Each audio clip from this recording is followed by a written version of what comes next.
Now, I may not be Dr. Phil, and I may not be Oprah, but I do feel like I have some great advice when it comes to relationships. Now, not the relationships you're thinking. I'm talking about the relationship between you and your dog. So let's go ahead and dive into that next.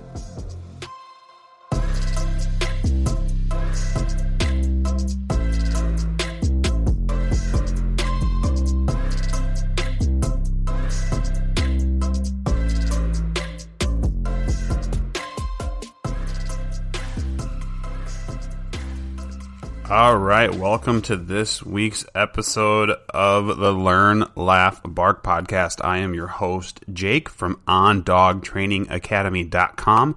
We're an online course-driven website. Go ahead and jump over to ondogtrainingacademy.com and check us out. There you'll be able to see our first course that we have launching November 1st called Welcome Home. You can read all about it, but the gist of it is basically it's going to get you guys set up and primed for when that puppy comes home. There's over 5 hours of information, videos, handouts, questions, tests, all these different things to help prep you guys for when you're getting a puppy, or if you just got this puppy or dog and you're needing some help. This is a great course for you guys. So check out ondogtrainingacademy.com and sign up for that course. You get a little bit of a discount if you sign up before October 30th, I want to say. So definitely get on that now, and hopefully it's going to be helpful for you guys. Well, I know it will be. Also, if you're interested, we are on Facebook. Learn, Laugh, Bark podcast is on Facebook, as well as ondogtrainingacademy.com. We are on Facebook. We are there to supply you guys information, allow you guys to ask us questions, get comfortable, get to know us, and we're just here for you guys. So check out both of those. I will put a link in the description of this episode to those. We are also on TikTok and Instagram. I will link those in as well. Like you guys heard in the intro, we're going to talk about some relationship advice, but not the human-to-human relationship advice. I'm not one to probably be asking about that stuff. But I'm talking about human-to-dog relationship advice. And what I decided to do is something a little bit different than just jotting down a bunch of notes and then talking about it. What I decided to do is actually go on to, I don't even know if it's Oprah or Dr. Phil or one of these big relationship advice people, places, and just see like their big advice, their tips for people. And when I was reading those, I actually found a lot of them pertain to the relationship that you have with your dog. Now, I may tweak it slightly, but it's really interesting how there's a lot of similarities to it. And so we're just going to go through some of these, some of the important ones, I think, and just dive into it and compare them. And you'll be super shocked at you'll be like, yeah, I mean, that's the same advice I'd probably get for my spouse or my partner or whatever. And so you'll be pretty interested and surprised, I think. So we're just going to jump right into it. So this website is markmanson.net. And he is talking about relationship advice. And the first one it's a good one, I think. The first one, it says, be together for the right reasons. So the way I take this, and I can tweak this into the dog realm, the first sentence in this says, before we even get into what you should do in a relationship, let's start to talk about what not to do.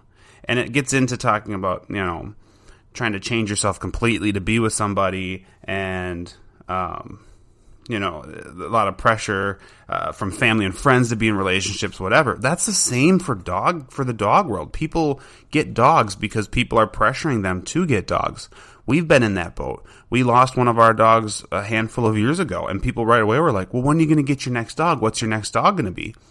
Well, we haven't got one since then. We have our dog now, but when we had 2 dogs originally, and we're down to 1 now. But we had people pressuring us. So if you give into that pressure and you're like, you know what, you're right, I guess I do need another dog, you may realize you weren't ready for it, and you may have realized this might not even be the breed that I really wanted.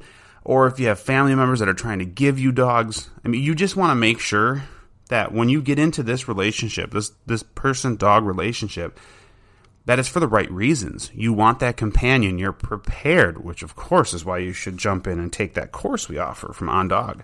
But you should want to be in this relationship. And if it's one that you're not feeling, don't get into it. Don't fall victim to peer pressure. Don't get into it just because you feel like, I guess I should have a dog. Like, do your research, take your time, choose wisely. The next one, and I think this one's great. I'm going to edit out one part of it because it doesn't pertain to it. But it says, have realistic expectations about relationships. It says, and romance, but I mean, like I said, we're taking that out. So have realistic expectations about your relationship. Absolutely. Absolutely. Realistic expectations. Don't buy a dachshund and then be disappointed that it can't do high level agility. Don't get a border collie and be upset that it's hurting and super hyper. Like, you need to be realistic with what you have, what you're getting, and what could possibly be part of it. And then also realistic in the sense of age. I get so many people who will contact me and they'll have like a 9-week-old puppy and they'll be like, I just can't get it potty trained. I'm so frustrated. I might just give up and give this dog back or give this dog away, whatever. 9 weeks, meaning you probably had it for a week if you're doing it right. Even if you had it for 2 weeks, even if you had it for 3 weeks, I don't care. It's a 9-week-old freaking puppy. But people are like, why isn't it potty trained yet? Why is it chewing on me? Why is it barking? Why is it jumping? It's because it's a damn puppy. Like, that's just what it is. So you need to make sure you sit back and understand this is a dog. This is an animal. And look at the age, look at the breed, look at what you've put into it. If you haven't put in a lot of obedience training into the dog, don't expect the dog to be obedient, right? So have realistic expectations about your dog and the relationship you have with your dog.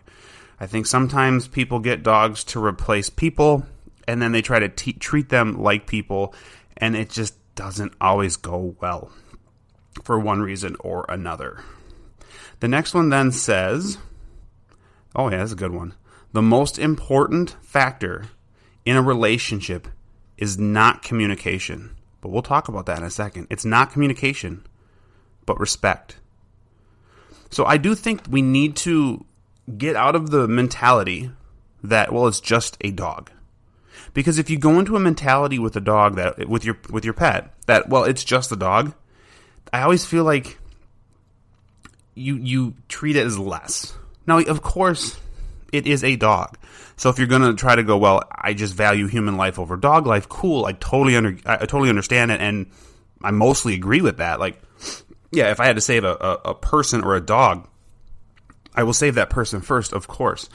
But I just feel like respecting this dog, respecting this animal, and it probably will be another question in here, but making sure that animal has space. You're giving this dog some individual time to just be its own thing, I think is super, super important.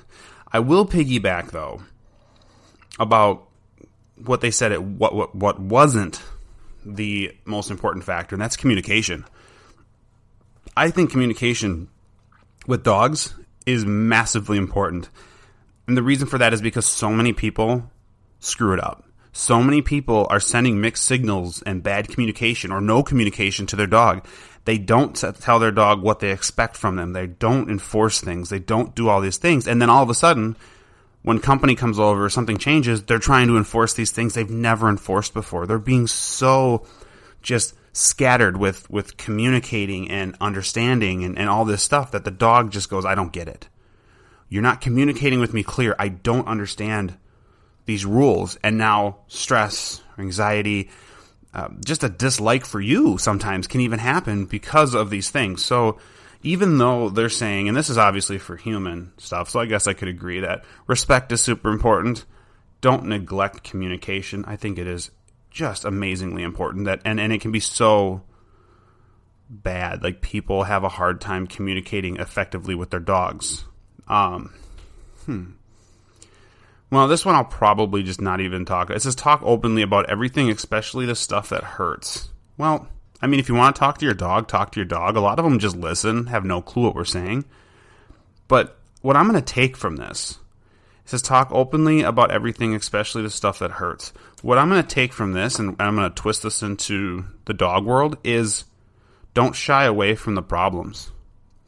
Don't hide the problems by constantly crating your dog or not taking him out in public or whatever the problem might be. Don't shy away from working on the hard stuff, because the hard stuff is a lot of times the very important stuff. So even though it says talk, I'm going to say work. Work openly. Well, whatever. Basically, you know what I'm saying. If you have something that's difficult, don't hide it. Don't mask it. Don't just neglect it or just go, you know what, I'm just going to avoid the situation by putting my dog away and it'll be fine. Well, don't. Just try to work on these things. Even if it's super hard, even if it's stressful, things need to get worked on, so work on them. All right, let's go down to the next one here. Yeah, this is a good one. A healthy relationship, remember, between you and your dog, but I guess between you and another person. A healthy relationship means two healthy individuals. Absolutely. I tend to find that the people, and I'm not pointing fingers at you if you're listening. I'm just saying that there's a lot of people that I have worked with that seem to be the toxic part of the relationship. The dog is fine. Maybe the dog's confused and acting out because there's certain lack of communication and things that are happening, but I find that the people tend to be the problem more often than the dog. And we need to balance that. We need to have the person and the dog both be just in a good, clear, healthy headspace. And yeah, I mean, we're going to go through hard times, of course, but I just feel like our goal, your goal with your dog should be, I want to be super happy with my dog, and I want my dog to be super happy with me. They say healthy relationship means two healthy individuals. I call that balance. I want to see a good balance. I don't want to see my dog super happy and me completely unhappy with the dog. The dog super happy because he's jumping on people, barking, playing keep away, enjoying life, being completely just a pill. But at the same time, I don't want to see you super happy with your dog because your dog's calm and obedient, but your dog isn't happy because they're being overcorrected, they don't understand, whatever, there's just something going on. I want my dog to be happy with their life, I want to be happy with my life, and I want us to be happy with our life together. So that is kind of what I'm taking out of that one. The next one is give each other space. So this is good. This one's good. So people get dogs, and they want that companion, they want that friend, they want that whatever. I do feel like sometimes, and this I think kind of goes back to the respect thing. Respect your dog's space. I think it's very important. I see a lot of people, that the dog is tired, the dog is sleepy, and they go over and they like lay on the dog, or the kids are climbing on the dog, or whatever. Maybe the dog's just trying to eat food and they're getting messed with. Like, I try to respect the dog's space as much as I can. If the dog is sleeping, I let the dog sleep. They're tired. They want to rest. Maybe I'll like verbally wake them up and be like, hey buddy, do you want to go outside? Do you want to play? Do you want to do whatever? But I'm not going to start being obnoxious and like invade their space or their area like that, just because, I don't know, I just respect the dog, and I'm just going to be like, you know what, you have your space. Same with feeding. You eat your meal. You enjoy it. When you're done, come over to me and I'll pet you or something. That's kind of the routine I have with my dog. But you're giving each other space. And I do think also this leads into, I know you want a dog around, and if you're getting that dog to fill a void, sometimes you want that dog around all the time, and that can lead to separation anxieties and unhealthy things between, whether it's the dog having the separation anxiety or you. So creating a good space where like, hey dude, you're going to go over there and you're going to chew on your bone and hang out on your own, or I'm going to put you in your kennel and you're going to chill for a while and you're going to be without me for a little bit, is super good. So I definitely recommend, giving your dog space. The next one says, you and your partner will grow and change in unexpected ways. Embrace it. Yeah, absolutely. Absolutely. I mean, I can think of our Basset Hound we had before while Luda was here too. Well, Luda is here, but the Basset Hound we had before, for that first 2 years, he was such a different dog. He was testing us. He was a hound, so whatever. But he was testing us. He wasn't listening very well. He knew things, super smart. We trained him, and he knew very well what he was supposed to do and not supposed to do. He just didn't want to do it all the time. And all of a sudden, at like 2.5 years, he switched. And he became this super mellow, well-adjusted, listened to everything. And that was awesome for a long time. And then he started getting older, and he started getting, little pains here and there, stiffness, arthritis, whatever. And I watched his behavior change again to where he was less tolerating of other dogs. Now, I didn't go, well, no, you have to be good with other dogs and force them out in situations. I said, we're going to just kind of change it up. I'm going to embrace this new you right now. And I'm going to be like, I'm going to respect the fact that maybe you don't want to play with other dogs anymore, or maybe you want to play with a certain type of dog. And I'm going to put them in those situations. I embrace the changes.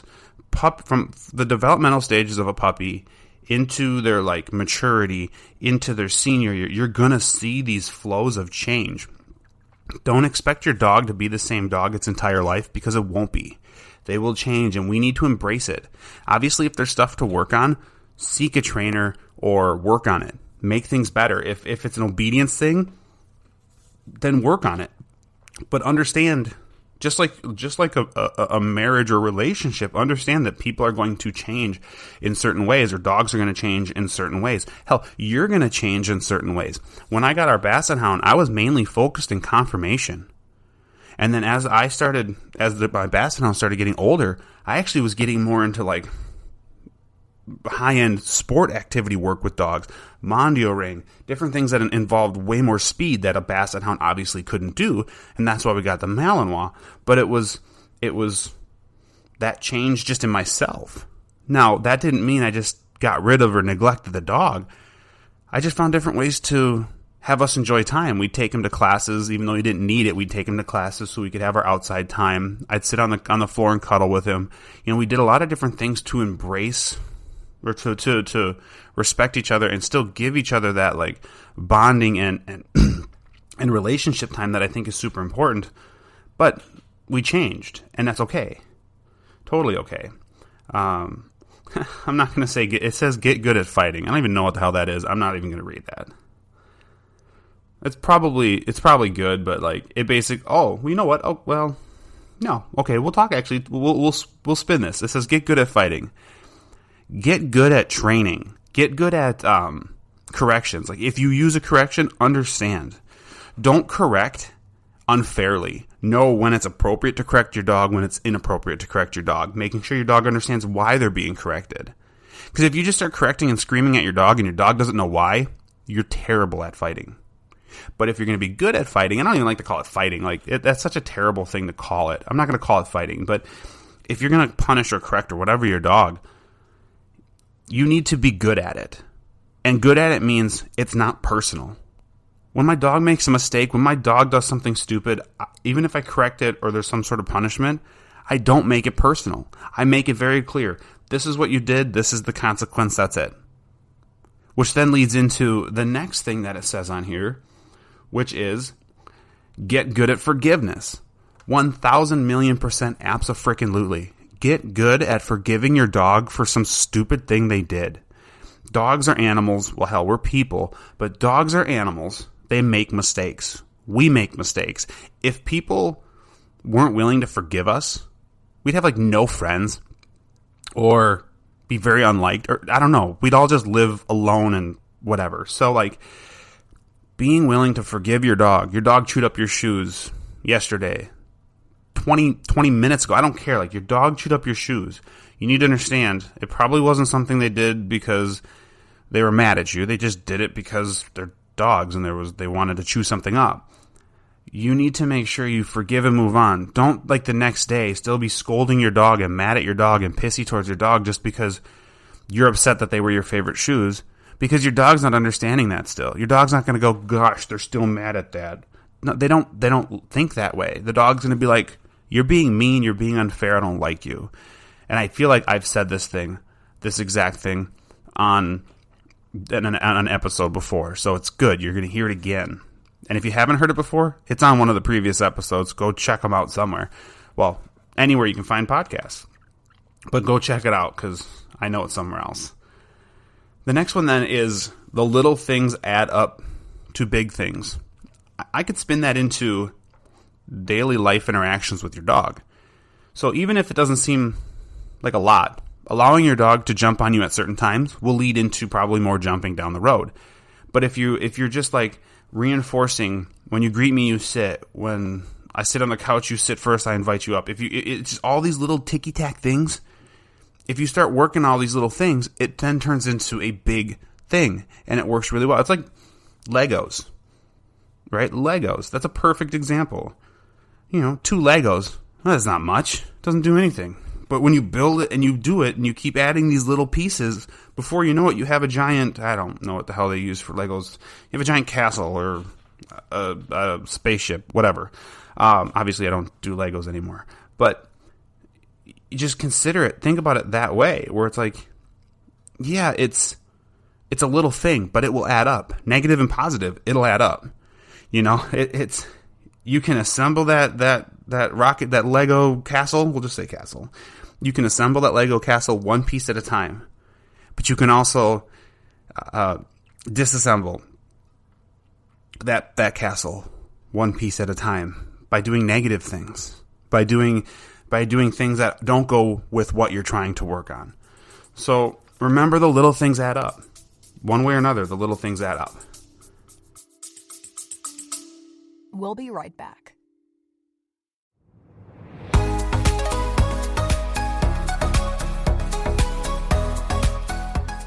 Hello, this is Panic. And this is Sarah. And you are listening to Music Elixir, a podcast between two friends discussing their favorite Asian artists and music.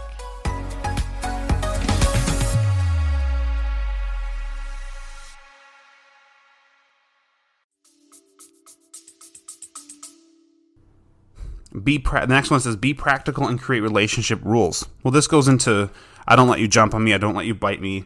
When we sleep at night, you're in your crate. Like, there's all these different rules you're going to put in place. And then sticking with them, I think, is the really important thing. That kind of falls into communication. You want to be clear with what the rules are and communicate to the dog that this is what you're going to do. But I think this is something that gets a little lost in the wash, where people start to set these rules, but then it's like, oh yeah, but, and then things slip. Like, oh well, you're usually in your kennel at night, but I just want you in bed tonight with me, maybe tomorrow, the next day, and then you go back to putting your dog in the kennel, and your dog's like, no, that's stupid, I don't want to do that. So create some just good, practical relationship rules. Keep them fair, but keep them clear. See how many we got more here. We're on number 12. Learn to ride the waves.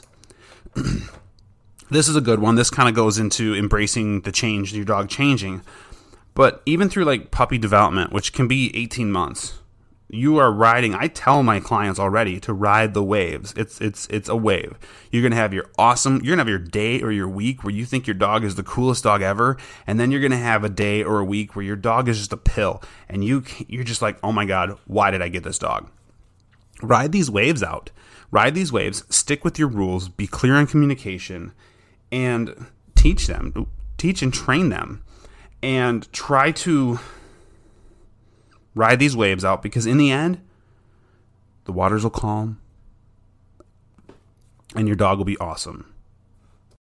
That's just it. Like, your dog will come out of this as long as you stick with it.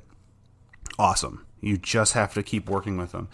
Things can get hard. I totally understand things get hard, but you just need to just ride the waves, and it'll be good at the end. The last one that is not on this list, and to me this is a big one. Enjoy your dog. Enjoy your dog.